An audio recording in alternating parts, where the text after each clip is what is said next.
ทุกคนเนาะมื้อนี้ก็เปิดภาพมามื้อนี้ก็พี่แหละทุกคนมื้อนี้มาหาพ่อตุกก้อนทุกคนมื้อนี้ก็หลายเดือนบ่ได้มาหาเพิ่นมื้อนี้ก็เลยแวะมาเยี่ยมยามเพิ่นเนาะทุกคนเนาะก็สิมานี่แหละถ่ายคลิปถ่ายทำนี่แหละเรื่องอู้แซ่ผู้สาวหรือว่าเรื่องเพิ่นหาลูกหาเมียนี่ได้แล้วหรือบ่ทุกคนเนาะเพราะว่าแต่โดนบ่ได้มาหาเพิ่นทุกคนเนาะและเพิ่นก็ได้น้ำนี่ก็เปลี่ยนแปลงไปหลายอยู่น้ำน้องเพิ่นก็เริ่มแห้งแล้วทุกคนได้ อ่าต่อไปประตูลงมาเลยทุกคนอ๋อในทุกคนผมที่5 โมงจะขึ้นมาบุญยังบุญบังไฟบ่เอาแต่เฮือนเขามากินประตูติดตะปูใช่ได้ว่าประตูนี่ยาปูตัวนี้ตกโลดฝนตกแห้งประตูคืนนี่บ่ได้ว้าวเทิงหมดเฮ็ดเทิงลมอยู่บ้านก็คือเว้นนี่ใช่ที่อยู่กะลีน่ะอยู่บ้านเฮาบ่มีฝนสึอยู่บ้านเฮาโอ้ใครแล้วอยู่พี่น้ำเพียงก็เดียวก็ดอกต่อ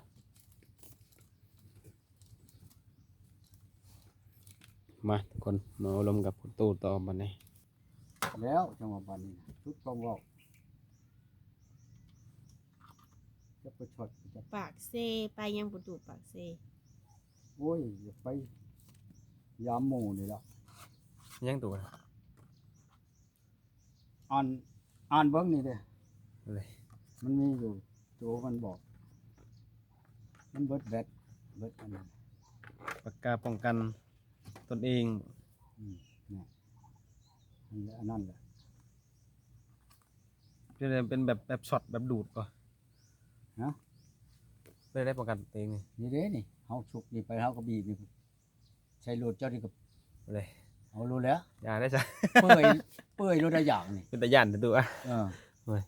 คนหัวชักลงแหละว้าตกขนาดหัวนี่เรียบร้อยหมากินไก่คนมันพูดอยู่กกกระโดดนะเขาอยู่บางเยี่ยมเขาชัดลงใช่เรียบร้อยโลดบ่เลยเป็นตะย่านเลยปรับเขาโลดแล้วเป็นตะย่านกันไหมเป็นตะยึกชื่อเอาไว้กันไหมชื่อมาไว้กว่าราคามันก็บ่ได้แพงปานใดตู้ชื่อลายปานใดนี่ล้านช่องแชนตัวบ่แพง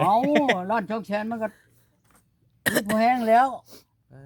บ่แม่นของนี่ของญี่ปุ่นพุ่นประตูแพแนะนำให้ประตูชื่อนี่อันประตูก็อันนั้นอยู่กระทรวงเพิ่นว่าเจ้าอยู่ผู้เดียวแล้วหาแนวป้องกันซะเรื่องปืนผานั่นมันอันตรายแฮงบ่ให้มีผิดเนาะให้ลูกมันก็จะบ่ให้ข้างในเฮือนคันตัวนี้นั่นแปลว่าบ่ตายหักเหาไปเช้า4 ชั่วโมงคืนคันว่าเป็นขโมยอยากเฮ็ดกับเฮาก็ทันแล้วนี่4-5 คนก็แกล้งไปแบบพระชายเฮานี่ลกเบิดโลดนี่นะไก่6 ตัวมื้อนั้นมันกินข้าวอยู่หั่นค่อยเฮ็ดวันนี้เบิดโลดหักมันเป็นอะไรคืนเมียนเอาชุ่มนี่ไปกวบเมียนมันเป็นนี่เป็ดนี่หมอนี่จับบ่ได้นี่ค่อยเฮ็ดหัวเพิ่นเช้าๆนี่อยู่ในหนองน้ำนี่บับอยู่หั่นน่ะค่อยเอามาผูกไว้บัดมันเป็นแบบไฟดูดบ่เลยเด้อตู่มันแบบมันเอาก็คือไฟฟ้าเฮาแล้วมันช็อตมันมุกอยู่แล้วนะแบบยิงใส่มันมึนแล้วกับตุ่นมึนโลดเขาบ่ให้ใช้แต่คอกับหัวตายใจเลยเป็นว่ามันไม่สมองกันคอนี่ก็บ่ได้มันเป็นอันตรายแฮงโลดเขาว่ากันหัวกับคอเขาว่ากันว่ากระโตนี่อยากมีเชือกก็ตามอยากมีหยังก็อย่าพอเวลาค่อยไปก็นิบใส่ธงเชือกค่อยแบบประกาศนี่แล้วโอ้ทันสมัยเนาะประตูเนาะเดี๋ยวนี้ทันอีได้คักอีเฮาประชามันเต็มเป็นวันหยุดโลดนี่แปลว่าเขาบอกว่าเขาโทรมาอันบอกค่อยคักแน่ได้เวลาน่ะเขาถ่ายไมโลมาบอกได้แล้วเฮาชื่ออะไรก็ดีเบิ่งเอาเขาอันนี้นี่โดยแปลว่าคนนี่จังเขาโลดล่ะจังคนก็บ่อนโลดหากแต่บ่ตายนะไม่ได้แบบให้มึนแบบให้สลบนี่แล้วเนาะเบิ่งนี่เนาะสลบโลดนะแปลว่าเอาในวังชั่วโมง2 ชั่วโมงปากบ่ได้โลดยิงบ่เป็นเลยแหละพูดแล้วมันหลายชั่วโมงเข้าไปแล้วบ่ให้จับได้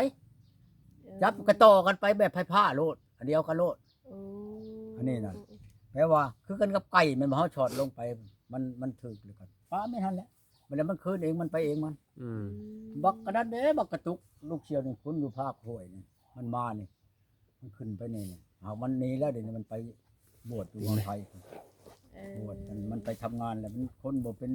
จะแตกนะเขาแล่นเขาไปวัดไปบวชอยู่วัดบัดนี้นะ เอาตู้ซื้อโม่ฝาก อ่ะขอบใจหลาย หมักโม่เลยก็นี่แหละนี่ อืม เอาในกินหลอกกินเหรียญมันนี่แหละ เราน้อมก็ยังมาอยู่โอ้นี่อันนี้นะสาวผู้ว่าจะไปลงไปปากเชนี่แหละครับ แต่แบนโอ้จักเว้ากันใดๆนะเช้านั่นอยากให้ไปแต่งอยู่เฮือนนะเช้า โอ้ นี่ผู้นิ่มข้อความเข้ามานี่เห็นบ่ถูก โอ้เป็นทูบอยู่นี่บ่ อืม อืม แล้วทั้งผู้ชาวน่ะบ่อยากไปแต่งอยากไปแต่งอยู่เฮือนอ้ายเฮือนน้อง เอา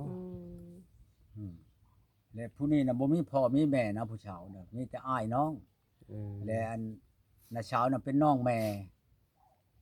และเราน่ะอยากให้ไปแต่งอยู่หันเราอ่ะข่อยก็เป็นผู้ใหญ่แค่แม่แล้วเราอ่ะคือแม่ความลาวได้เนาะ อืม เราเป็นน่ะชาวน้องแม่ก็ชับแม่นั่นแหละที่ทางออกบอกทางไปน้องนั่นบ่ถือกันบัดอย่างนี้เนาะเอ้ยสิได้ผัวแล้วอยากได้ขะดองแล้วก็ไปหุ้มห่อกันแล้วบัดนี้บ่ให้นอนฮอนเฮือนน่ะชาว อืม คันว่าพื้นค่ารถค่าเรือมาตั้งแต่บ้านมาหาเราน่ะเราก็พาเกินไปให้ข้างแน่ได้ให้หลานนั่นบ่แลบัดจักว่ากันอะไรเราไปเราให้นอนก็บ่นอนนะต่อยลกไปนอนอยู่น้ำน้องชายอยู่พุ่นคืนนี้ก็ไปบุญไปเบิ่งลำดอกลำเรื่องอยู่ไสโทรมาบอกข่อย เพิ่นอายุจักปีผู้ตู่ผู้สาวนะผู้ตู่ เช้า4 ปี 4 ปีเพิ่นเคยมีผัวมาก่อนบ่ซะ มีผัวมาก่อนแล้ว2 คน โอ้ ผู้ที่หนึ่งเอาคนไทยบ่ได้ลูก พากันมา เอาอีกผู้ที่สองเอาคนลาวได้ลูกคนหนึ่ง อืม หักเอาบ่ได้แต่งได้หยังเอาคนลาวนี่แต่ป้ากัน เอาอยู่กันซื่อ นั่นแหละเลิกกันไปไปมันเลยนี่นะท่านดอก โดย ก็จะว่าจักเสียได้แล้วหังเบิ่งมันสิเป็นจังไดนะเช้าน่ะคือยาเราอ่ะ คุณบ่เป็นตาชะแตกเลยไปเอาหัวมันเราว่าสินะเราว่า เออ เช้าก็ให้หลีกเลี่ยงนะกับมันหลานคนนี้เล่า ๆอืม รู้แล้ว เป็นอะไรก็ว่าให้ดิเรียกเนาะผู้ตู่เนาะ เอ้าของผู้นี้ก็จะได้อัน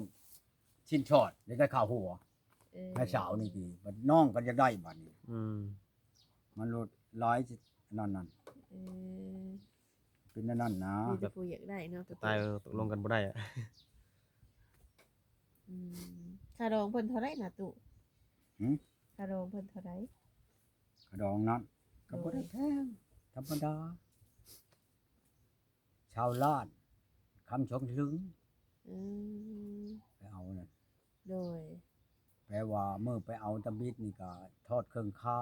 ทอด10 ล้าน อืม คำชลึกนึงแม่นบ่ อื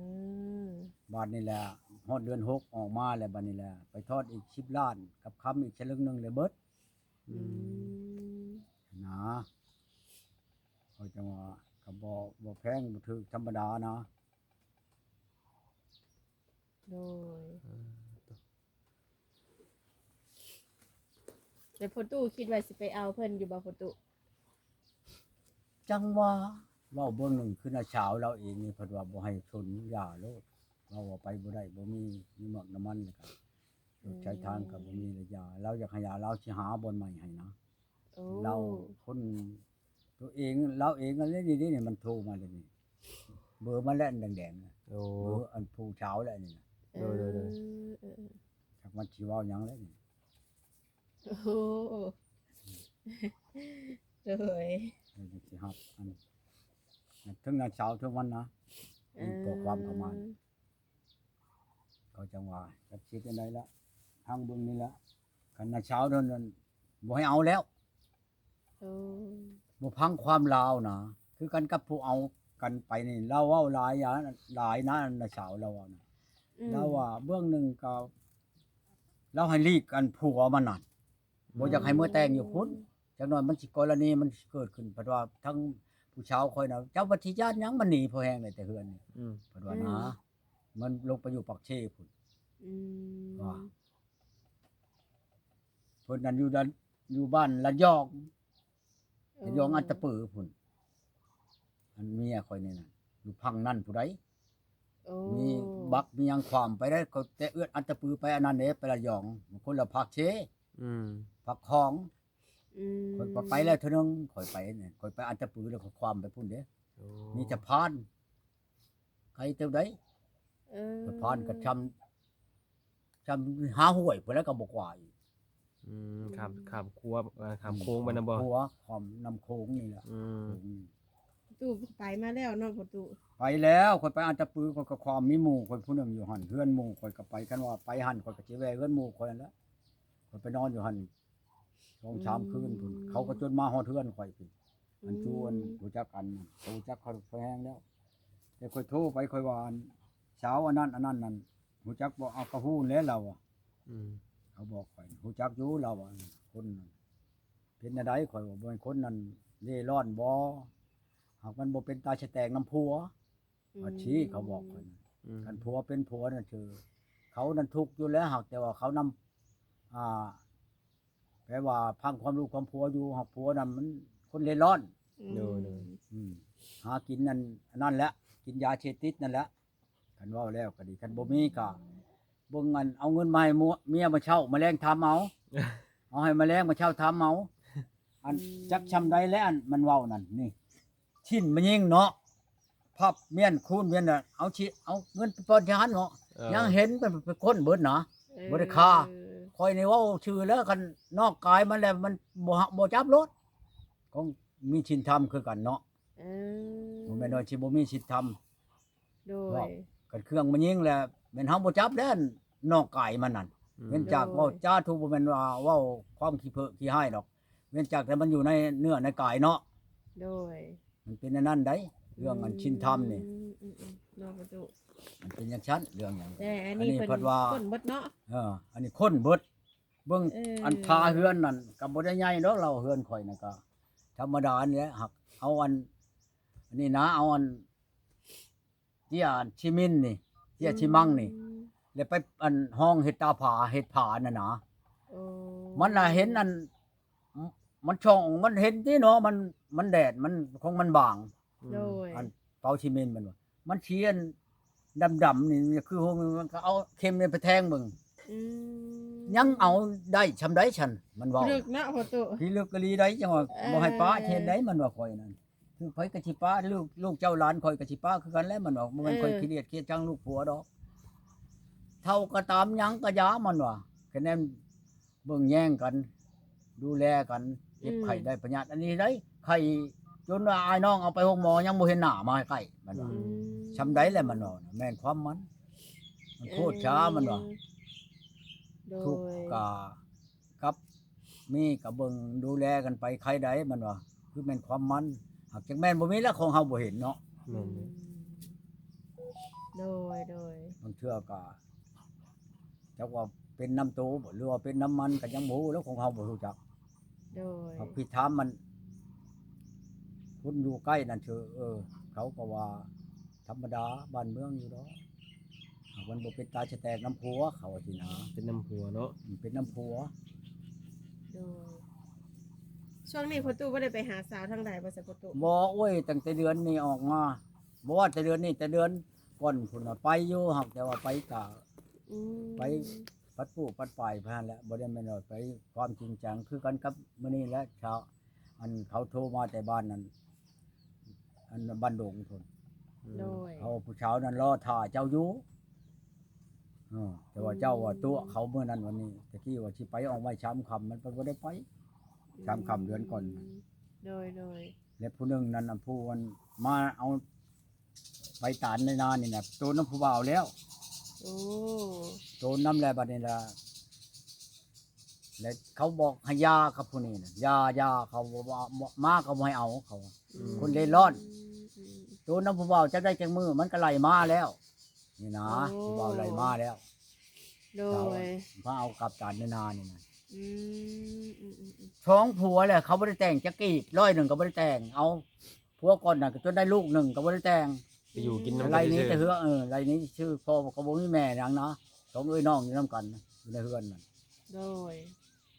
อืม เขาว่าคันมันบ่ให้แต่งนะเอาเฮาย่ำอยากให้หนีก็ไรนี้ลูกเขาว่าแม่นความเขาเฮาบัดอยากได้เป็นดั้งเป็นเดิมเนาะ เอาเมียบ่แม่นเอามื้อนี้ ประตู ปามื้ออื่น โดย เอาก็อยากให้มันมีคุณสมบัติแหน่จังเด็กจังหน่อยเคยเห็นว่าเอาเมียก็ดี โดย บ่แม่นว่าอันนั้นคือกันกับว่าลางคนว่าข่อยนี่ตีเมีย อืม ฉันเขาบ่หนีดอกคันค่อยตีค่อยฆ่าพ่อแม่ไอ้น้องบ่มีบ่ก็มาเว้าตี อื มาไหมค่อยตี อืม ลังตีหีฉี่ขี่ทาลานคือเพิ่นเว้ามันเป็นบ่ก็มาตีบาปใหม่สิโทษอันนี้คือกันกับคนบ่มีเจ้าอ้ายลำนะชายมีพ่อมีแม่ อืม เมื่อแหละก็มีเจม้อยช่วงขะดองข่อย นะ อ้าวคันค่อยตีลูกเจ้าหลานเจ้า เป็นหยังบ่ใหม่ข่อยช้ำอันนี้มันชงให้ไปชักขะดอง ให้ส่งคาดองกันครับอีกดิ มันบ่แม่นช้ำกันกับควายบ่อันคนแบบนั้นน่ะข่อยจังโอ้ยชาอยาอยากเว้าได้ก็เว้าดอก อืม ข่อยบ่ได้แม่นว่าข่อยเป็นควายข่อยไปถามเอาโลดแหละหมู่ใดเมื่อข่อยไปถามเอาโลด อืม อย่างนี้นี่อันผู้หนึงหาข่อยบ่จักบ่มันอยู่เดี๋ยวนี้คันข่อยวันรู้จักบ่มันอยู่นั่นข่อยสิไปหาข่อยกันสิไปหาอีนายโฮมมันเก่ามันสิผิดกันของปะกันแล้วแหละ อืม ว่าเจ้าอย่างนี้น้ำไผว่าข่อยตีอีนายโฮมมันเล่าเองว่าฉันปะคือจะไปอยู่กับปานนี้น่ะ อืม จะไปถามอีนายโฮมน่ะเขารู้จักอยู่บ้านมันอยู่บ่อนเฮือนมันอยู่น่ะ อืม อีนายโฮมน่ะมันเอาบักชอนนี่บ้านน้องลูก โดย ข่อยไปบ่ทันได้คำลบมาก็ได้นะหักแต่ว่าป้อไปแล้วมันสิผิดกันแฮงโพดปะกับปะแล้ว โด มัน ย ผู้อื่นพุ่นโยกเยยให้ผิดกันนั่นแล้วมันสิเป็นเนื้อเป็นความกันรู้จักใช่อีนายนั่นยังยืนให้ลีนั่นข่อยไปแล้ว อืม อีนายนั่นโทรมาเบอร์น่ะกันนี่นี่เพิ่นเขียนเนี่ยในอันพวกอันยมนี่ก็ดี เบอร์เพิ่นน่ะ เบอ บ่ ร์ใหม่นี่ก็เขียนเมียน เออ ว่าอีนายโฮมนั่นก่อนทีนี้น้ำตีเราว่าฉันป้อคนละหื้นก็จุดอีมาชีแม่มึงเอ้ยว่ะอันผู้มันเว้าน่ะคนด่าอันผู้มันเว้าน่ะอีมาชีแม่มึงลูกหมาบ่เฮ็ดให้มึงจะฮู้จักว่ากูตีอีนายโฮมว่ะ เออ อ อยู่ คนละที่ละแดนอีนายโฮมเว้าอันนั้นแหละจะว่าคล้ายใช่อีนายโฮมนั่นเดี๋ยวมันจะไปถามอีนายโฮมบัดคือสิผิดกันขึ้นบ่แม่นง่ายย่าซะไป